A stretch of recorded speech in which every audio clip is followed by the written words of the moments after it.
And there's the ball game. Absolute elation. We see there Al Green absolutely elated with the final outcome. West Adelaide, the winners of this 1982 National Basketball League final. Well, we deserved it this year, I think, and it finally came our way. First time we've ever won any kind of national championship for South Australia at all. So I'm that happy I just can't even describe it. We're very proud of our fellas. As you've seen before, it happened again. We came back from 20 points down. We made a game out of it. I can't say enough for my fellas. And you better believe it, we'll be back here next year. It was one heck of a good final. I'm just pleased that we won.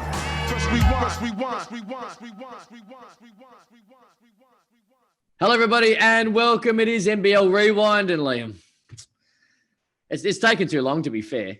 It's probably our fault. In fact, it is our fault, but it has taken too long to get our man on NBL Rewind. And it's scoring, more scoring, Hall of Fame, championships, more scoring, professional foot race, more scoring, and trash talk thrown in there as well. He's the man. Al, hello to you. The introduction would take up an hour, so I'm not going to get into deep into everything you've done, but it has taken us too long. The NBL Rewind game is on 1982, all the way back to that first championship. Hello to you. Good afternoon. Good morning, gentlemen. Nice to be here with you guys to talk trash. Hey, man, I'm assuming that as much as Liam and I are going to love talking about your career, you're going to love just as much telling us about everything you did. And it's a very long list. Yeah, no, it is that. You know, when you put together how long I've been here, and myself and Cal and a couple of other guys like us, the pioneers of the game, 40 years in February. Let's go back to that 1982 championship. Let's go all the way back. Does it just feel like yesterday, or does it feel like nearly 40 years ago? It feels like yesterday because, you know, the hard thing about life right now, you always want to remember the good times.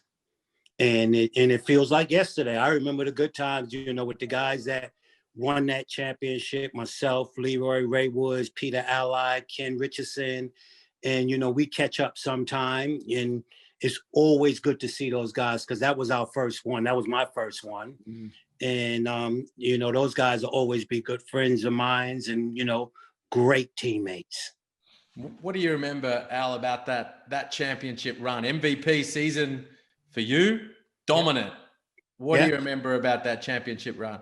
You know, it was amazing because we had, the crazy thing about it, we had two MVP players on the same team. Because, you know, Leroy Loggins is no joke, right? And I think everybody knows that. And I mean, like we talk about it today, and I always say, you know, we talk about the history of the game. You know, I was lucky to have a guy like that as a teammate because we were taking votes from each other too now, right? We both was averaging 27 points that season. And, you know, I wound up winning the MVP over Leroy. But me and Leroy said, you know, when it comes to that playoff time, you leave, you know, if it has to be, you step up, and Leroy won the MVP in the grand finals. Were you guys, I'm told from people who were in the stands at the time, Cam and I were just babies, let's be honest. And you know that. But I've tapped into some people who are in the stands and who have the fondest memories of those years in Adelaide. And they talk about you guys as Batman and Robin on the floor and off it. Oh, yeah, we don't talk about off. No, we don't want to talk about off. No, it's been enough time. The statute of limitations has passed. We want to hear the stories. And tell us about the relationship that you guys had on and off the floor. Yeah. I mean, like, the one thing about Leroy, and, you know, like, in those days, basketball wasn't the sport, you know, as of we were all pioneers, like I said, and, you know, you got a lot of black guys coming over and, you know, we were making it happen in Adelaide. We had, you know, the 36, I mean, we had Adelaide, then we had West Adelaide, then we had Forestville Eagles was in it, right? Then it was, you know, they were in the NBL. So we had a great coach, Ken Richardson. Mm-hmm. And he died a few years ago from, I think, throat cancer and stuff like that. And this guy was, they used to call him, he was the man. He was Superman. They used to call him Superman. And so you put him with the team. And then we had Brad Dalton, right? That was an Olympian, right? And as I said, Ray Woods and Peter Allied. Back in those days, everybody knew how to play their role, right? So when Leroy came from Brisbane, we just said, look, we know you two guys are gonna, do the heavy lifting, but the other guys were definitely the ones that kept the glue together for us to win that championship, because Ray Woods was no joke. He played real great defense. Same thing with Peter Allied, same thing with Brad Dalton. So we knew the scoring was going to be a lot of me and Leroy, but whenever they shut me down or try to shut Leroy down, Ray Woods would come up with crucial shots as well on that 82 team. What was practice like? Practice, I mean, we had like guys like David Spear that came in that would never really made a name, but he played me hard where sometimes I wanted to beat the hell out of him.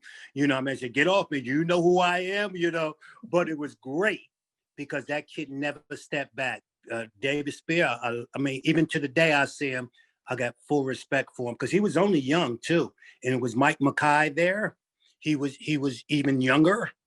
And, we had a great nucleus with West Adelaide. Tell us about the time you and Leroy missed the flight to Tassie. Oh my God. Yeah, it was, I think we were in Geelong, right? And we were out having some fun, partying and doing, your party. And we got back to the hotel and everybody was gone. So we lifted the ride to the airport and the plane was gone. We missed the plane. And and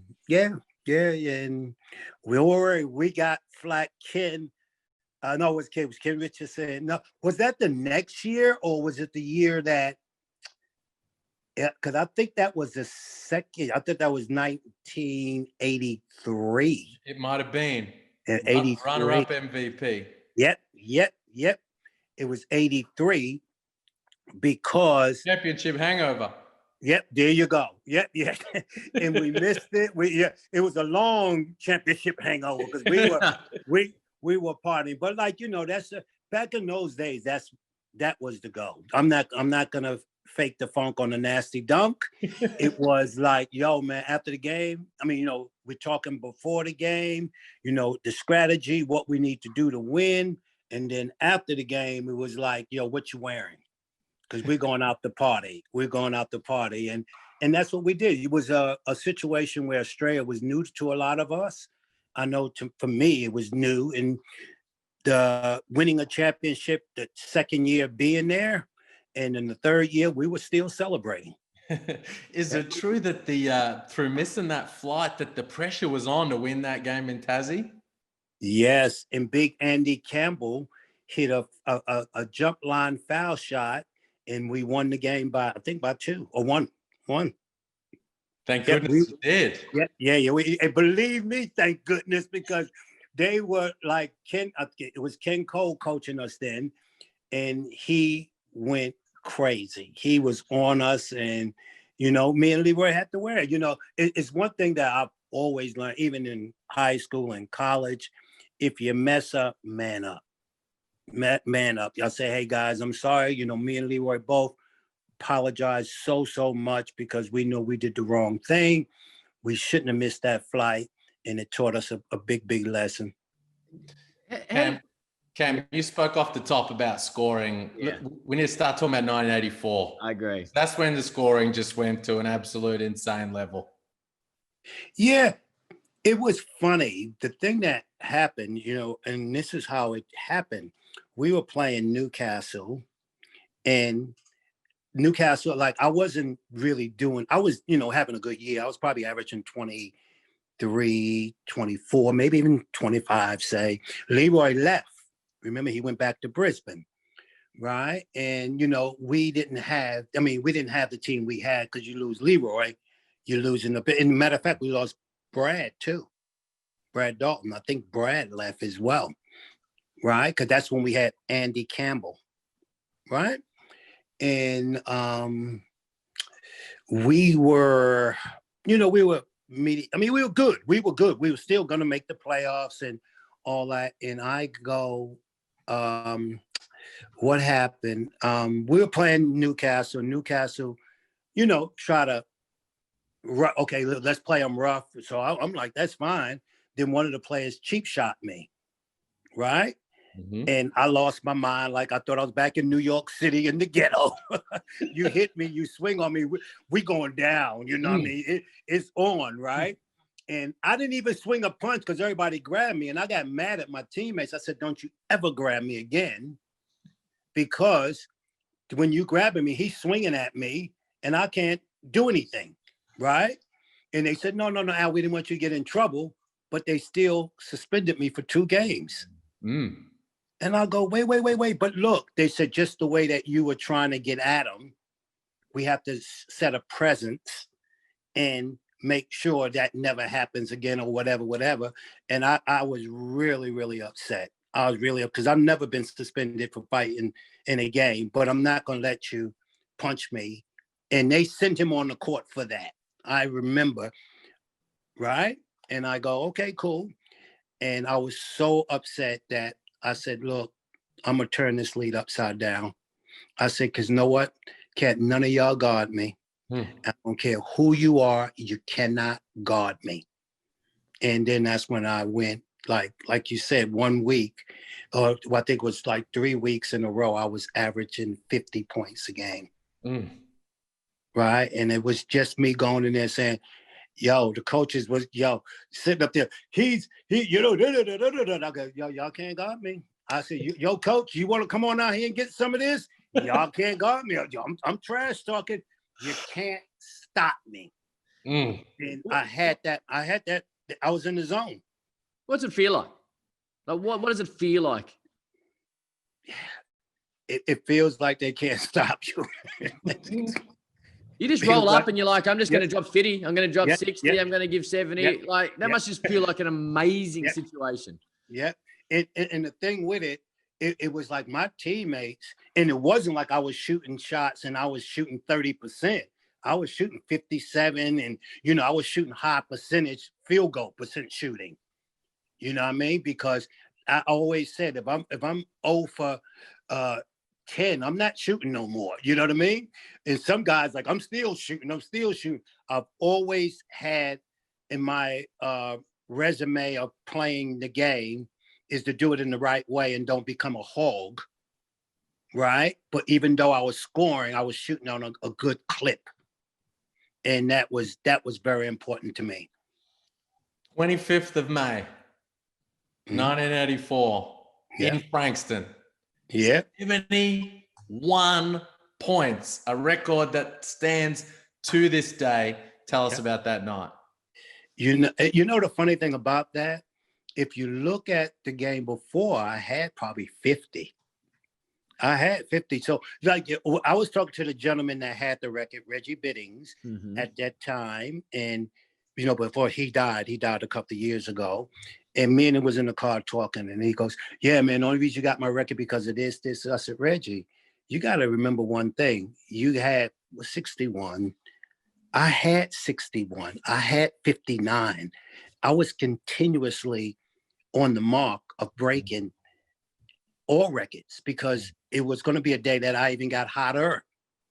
And that's what it was. It was consistent scoring. And I think, people say, and it's really funny, oh, you're bragging. It ain't bragging when it's facts. It ain't bragging. What it is history. It's facts, It was. And I say to the point of even today, and I know the game is a lot different now. Is nobody here like a Harden or whatever. In that situation, I was a scoring machine. And it's not me bragging, it's facts. And now you name any American. We've had good ones come out.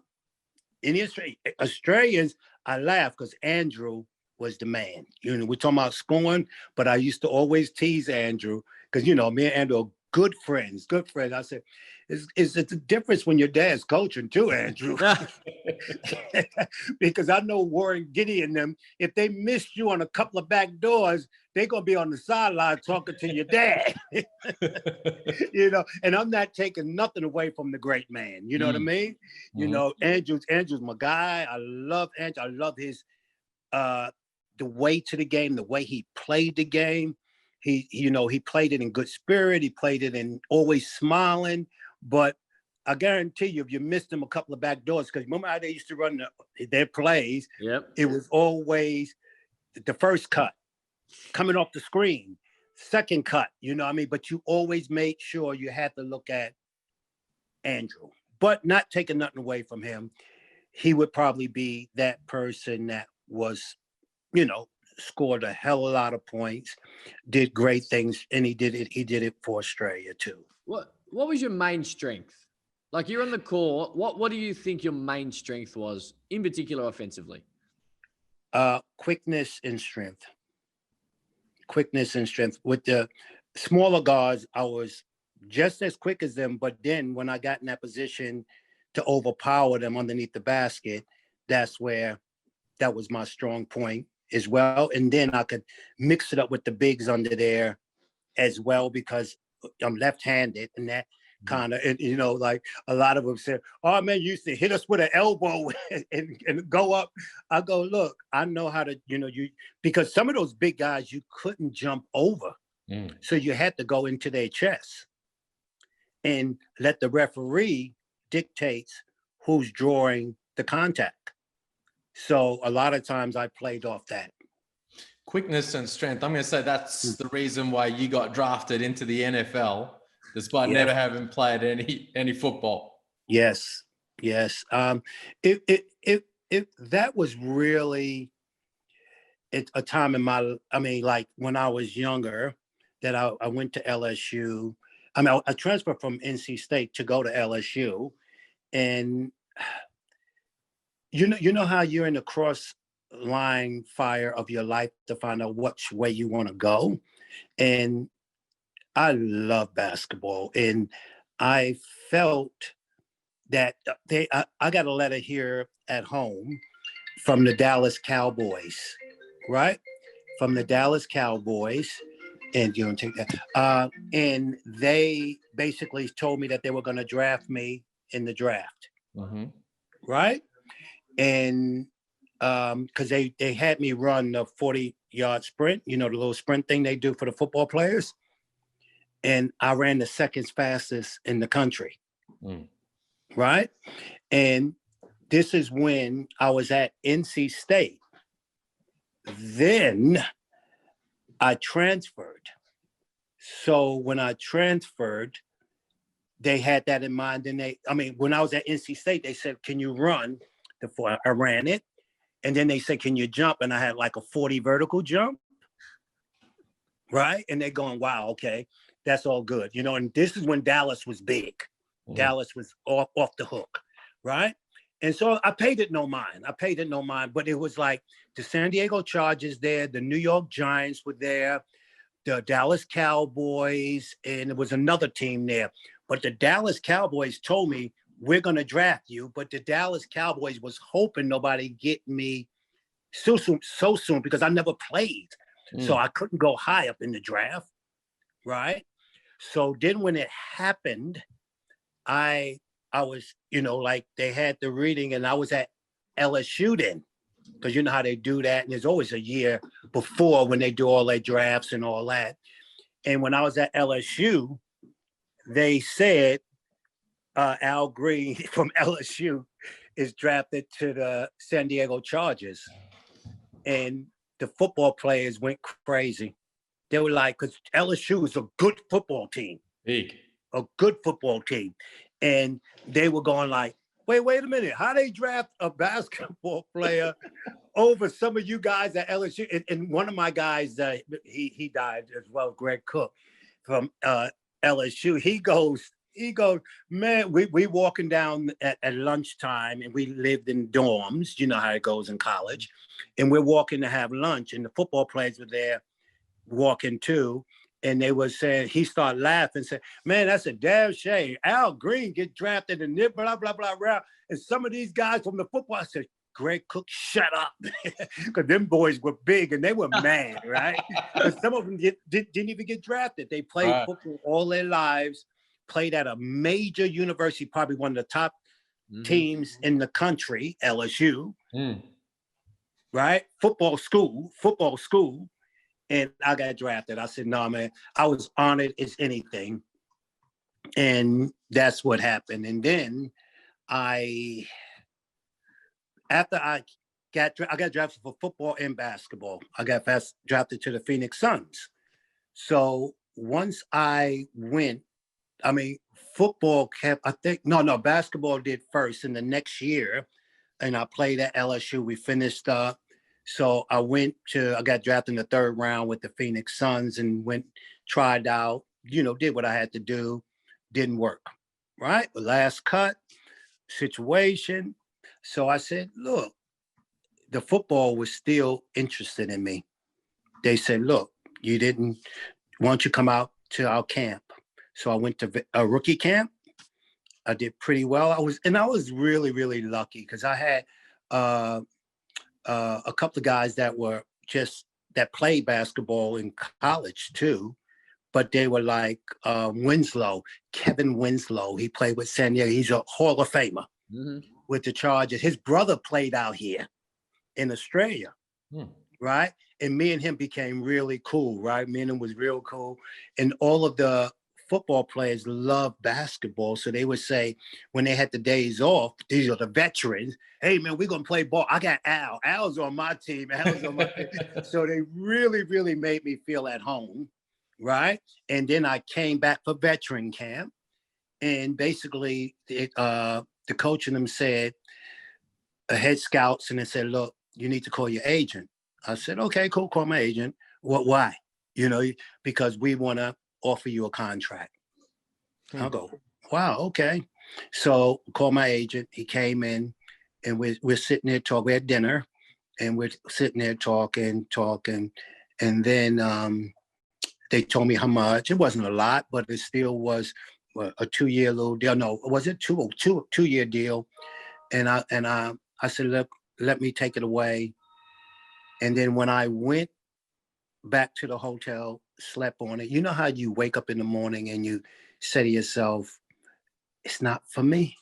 And it wasn't like I had fun. I had fun learning the game, but I said, it's got to be somewhere in the world that I can go and make a name for myself in basketball, right?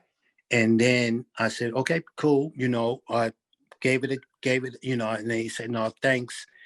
But I said, no, thanks. And I stuck with the thing I love, basketball, right? And then I went to Houston, and one of my teammates went there. He was the captain with me at LSU.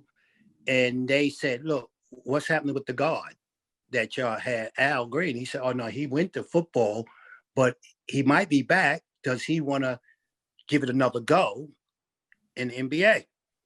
So I went to Houston. I played in their summer league. I basically won their MVP of the summer league. But both teams, now remember this here. My luck is so bad. My luck is so bad. Not, God works in mysterious ways. Let's say that Phoenix that year made it to the grand final and lost. Right? That team I was on, that team that I got drafted to with Walter Davis, Westfall, all those Truck Robinson, all those guys made it to the NBA grand final and lost. Then I went to Houston, and me and Moses was teammates in the Dapper Dan tournament. Me and Moses was good friends, right? And they had, all the guys they had, and they lost in the grand final the next year. Both teams I was with made it to the grand final. So I was saying, my logic, you want to think, damn, if I didn't go to those two teams, if I would have went to one of them, I couldn't help it because I got drafted by it. Right. If I would have went to one of the lower teams, I probably would have made their team. Mm. Common sense. And it was only 11-man roster back then. And it wasn't some teams even in the league. So, how life goes is if it's meant to be, it's meant to be, and it wasn't meant to be. Talking about moments in time where things changed, the 1986 team, right? You guys got smacked in the grand final in 1985. You have that meeting at the back of the bus. Ken Cole said it's revenge mission next season. But you were going to run in the Commonwealth Games and maybe weren't going to play that next year. And that's the season, right? The Invincibles that we still talk about to this day. How close did you come to not playing that season and instead running in the Com Games? Well, hey, they threw something at me and it was funny because I ran in, I was fortunate because I always love running. I love running, right? And I come out here and I had a coach, and as a matter of fact, he passed away, Billy Neal, and he was telling me about the professional stuff and all that. You win some money. I'm going, wait a minute. My eyebrows went up real high. The professor, oh shit, you can win some money. And this is when I'm not playing basketball. So I'm going like, it's just off season so I can train with the running because we were playing in the winter then, and then the running was the summer. And they saying, this. I said, oh, okay. So I took it up and, did really, really well. Won a couple of Bay Sheffields, ran in the Stowell Gift and, won the track athlete of the year. And then they hit me up, we ran in the nationals and I did pretty good. I ran against Darren Clark, right? And they saying, wait a minute. This guy, he's the real deal. Because don't forget you had the 4x4, you had the 4x4 relay team, and then you had the 1x4 and all that, right? And they said, look, you can definitely qualify. You qualify, you make that team. And I was running good enough times to qualify. So they told me, look, you have to go up to Canberra and run in this race. I had everything. I had sponsors, everybody betting on me to go. They took care of me. They said, look, you can do this. And I didn't go because of what you just said. We were on the back of the bus. And once, we were crying because we knew we were the better team. If it was the best of three, we would have got them the next two games. We would have got them. Because we both tied. It was like, 21-5, something like that, right? Whatever it was. And they had the same thing, but I think they had a better percentage. So that's why we had to play in Brisbane or something to that effect, right? And that was really hard on me to make up my mind. What was I going to do? Because us guys, we had a battle. We knew we were the better team. And, Brisbane will probably say the same, right? They beat you pretty good. Yeah. But, I seen games where somebody lost 44 points. Look at the NBA and they come back and win, But if it's the best you say the best of 5, and then really if the best of 7, the best team is going to win, right? Come on. The best team is going to win. So, unless we do a Kawhi Leonard in them, you know what I mean? I don't know, not being nasty, right? But the thing with it, when I made the pledge with everyone, I've always have said to myself, I'm a man of my word. I'm right or wrong. I will raise my hand up and say, my bad, I'm wrong. This is what I said, and this is what I am going to do. And I think that what played in my heart to say, I can't let these guys down. I know I'm a big part of this. I'm a big part of it. So I didn't go. I just want to say for reference, because a lot of people might not know who Darren Clark is. He finished 4th at 2 Olympic Games in in the 400 meters. So we're not talking about some guy who just happened to run for Australia. He was in the top 4. He won Commonwealth Games gold medals. Yep. He was one of the small handful of 400 meter elite athletes in the world for nearly a decade. You're 100% right. 100% right. And I mean, he was like, we running in the nationals, we doing all that. He was like a god, right? And you know, and the hard part with me was I always had the thing in the back of my head. This is what I don't do. This is only a hobby for me. So I think that hurt me a little bit, because sometimes you rely on something. I got to make this team because this is my last chance to ever become. No, I don't care if I do, I don't, because I still got basketball. Right. And, you know, even with the pros and football, I've always felt, nah, I got basketball. See, because you were known on the basketball court for your fiery nature, not just your incredible skills and your unbelievable scoring machine type play, but also that you were a highly charged, fiery character. And you spoke about how when you went on that incredible scoring run in '84, it was on the back of being pretty pissed off about what had happened and the situation. But you're saying you didn't have that fire burning inside you when you ran. That's right. That's right.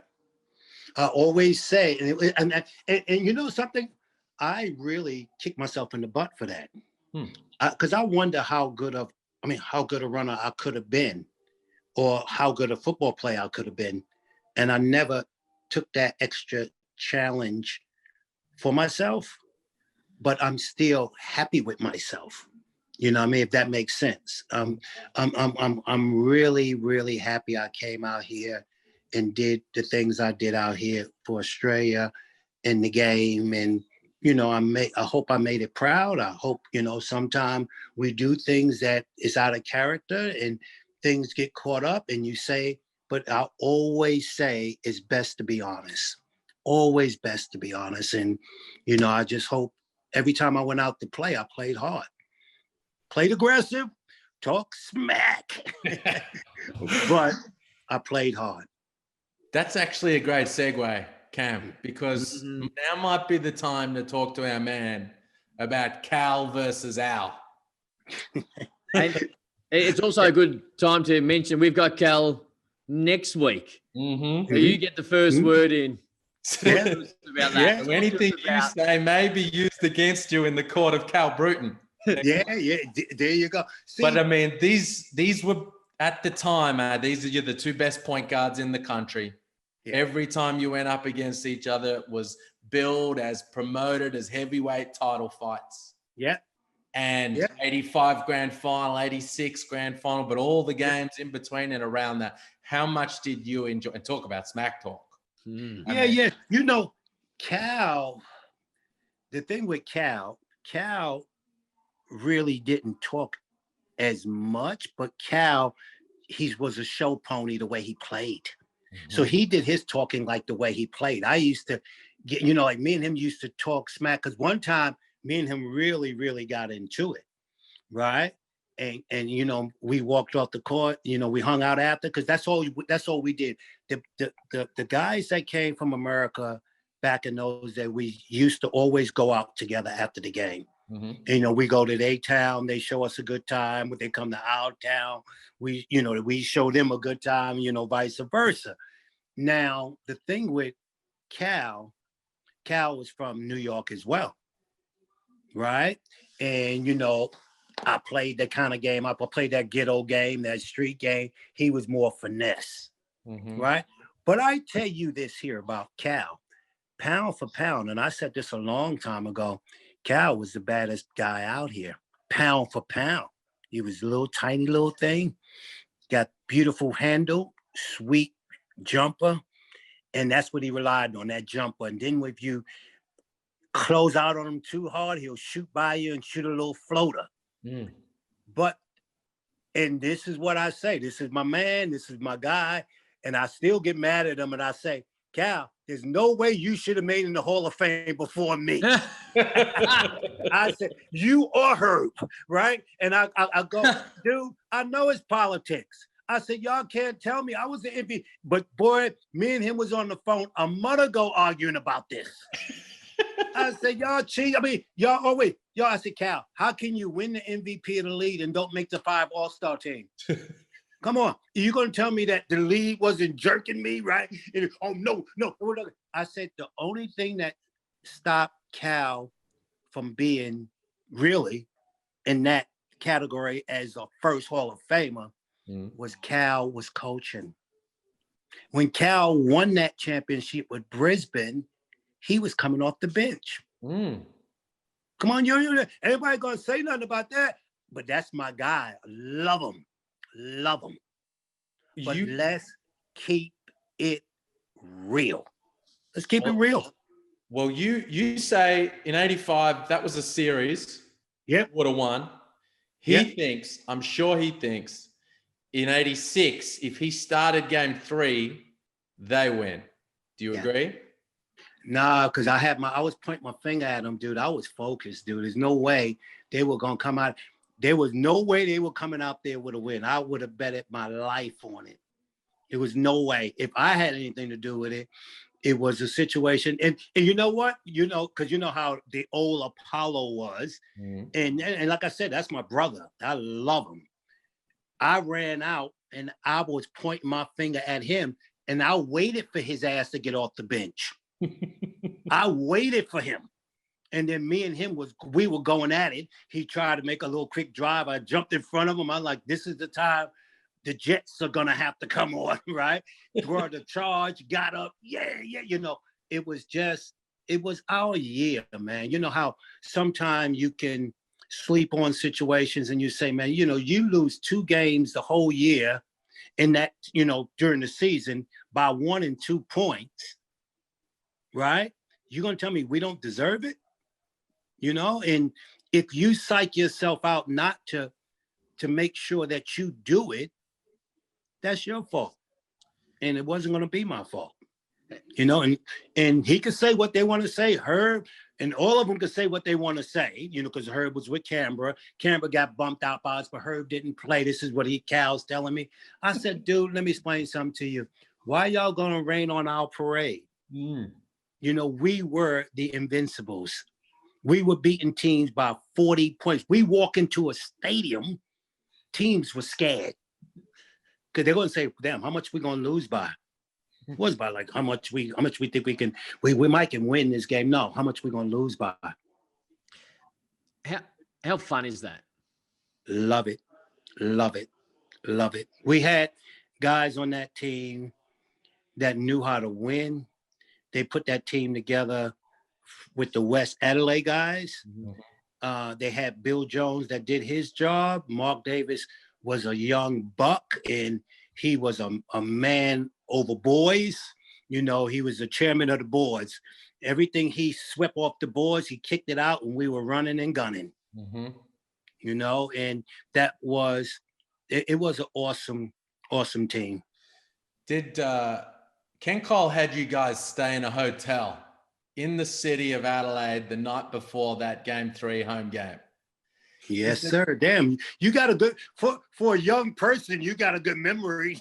I got a great source in the city of churches. I tell you what. Now I'm told he had assistant coach Don Shipway stay with you in your room to keep an eye on you that night before game 3. Is that correct?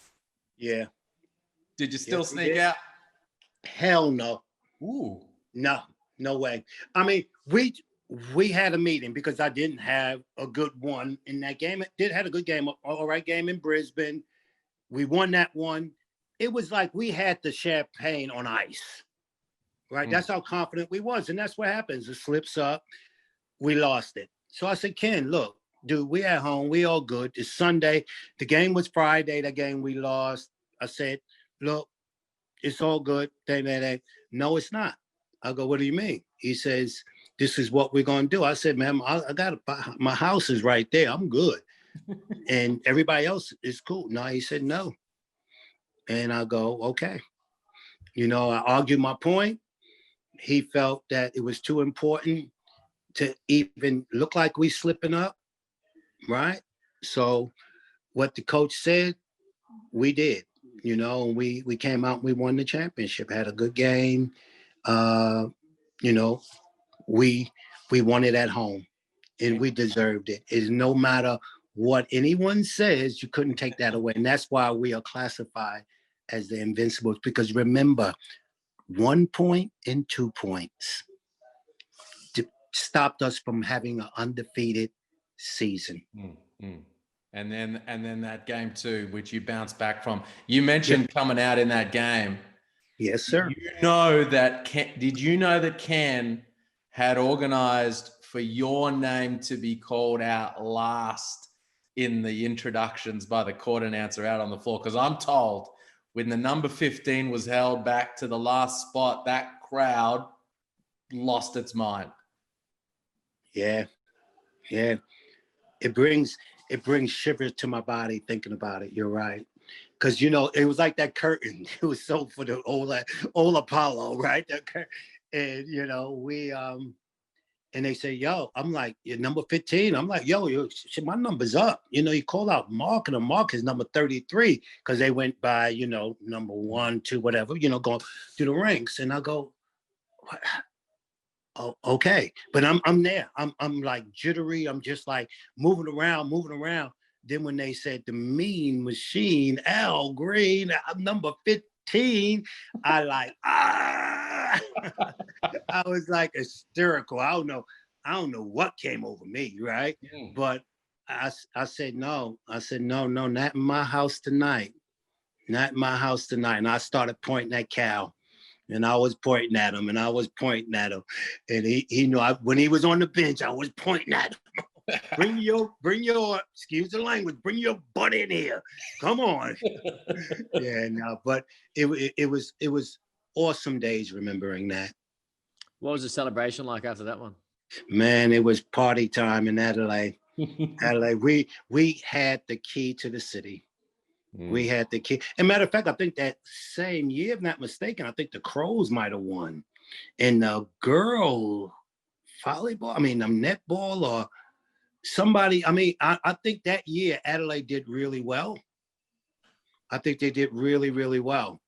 So, you know, but believe me, I don't know who won but us, because it was nothing but party time.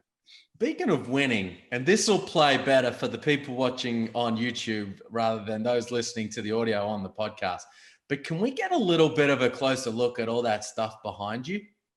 Because I feel like that's a treasure trove of Al Green memorabilia back there. Okay, I don't know how you can see it, but this is how it is. What is that? Oh, okay, that's the running. That's the Bay Sheffield. Mm-hmm. And, okay.